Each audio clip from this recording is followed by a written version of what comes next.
Hi, welcome to the News Info, your ultimate source for non-stop entertainment news.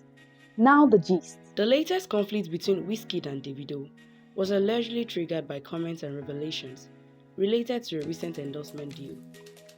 It began when Wizkid claimed that the global sportswear brand, Puma, initially approached him with a multi-million-dollar deal, but later moved on to Davido.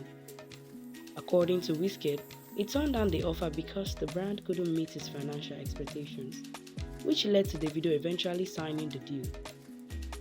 Puma initially approached Wizkid with a multi-million-dollar endorsement deal, but ultimately it was Davido who signed the agreement.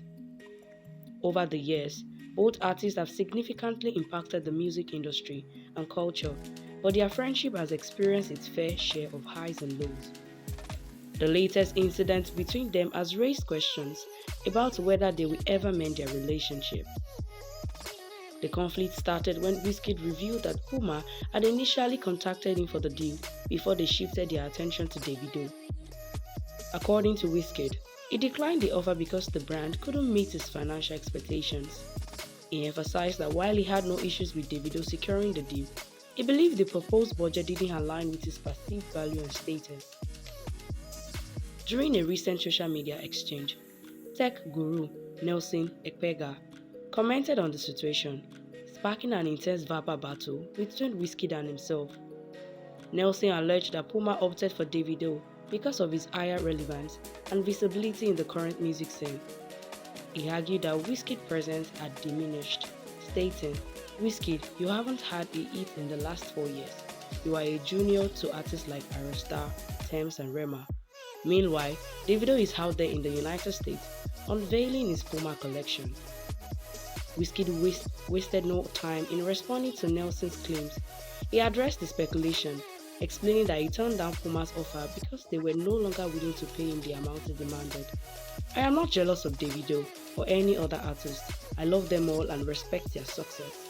However, I am on a different level when it comes to my words," he asserted.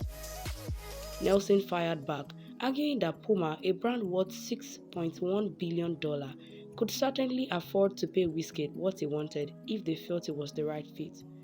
"It's not that they couldn't afford you, it's that they chose not to because Davido's relevance and appeal are currently higher," Nelson asserted. Wizkid maintained his stance, explaining that while he acknowledges Puma's value as a major global brand, their budget for the African market did not match his expectations. "I have no problem with Davido landing the deal. It was a good fit for him, and the budget was suitable for his brand. But for me, it wasn't the right financial decision," Wizkid clarified. The back and forth between Wizkid and Nelson highlights the tension between the two top Nigerian music stars and the evolving dynamics of brand endorsement in the entertainment industry. With both artists being major influencers, brands often find themselves having to choose between them, which can create misunderstandings and fierce rivalry. Wizkid's decision to turn down the Puma deal was not just about the money. It was about positioning himself at a level he feels it's appropriate for his brand. On the other hand, Davido's acceptance of the deal demonstrates his strategic move to increase his global reach and commercial partnerships. Whether this latest incident will deepen the rift between the two or serve as a wake-up call for reconciliation remains to be seen. For now, both artists continue to dominate the industry in their unique ways, contributing to the culture and elevating the African music scene on a global scale. That's a wrap on today's entertainment news segment. Stay tuned for more updates by liking, commenting, and also subscribing to our YouTube channel. Thank you.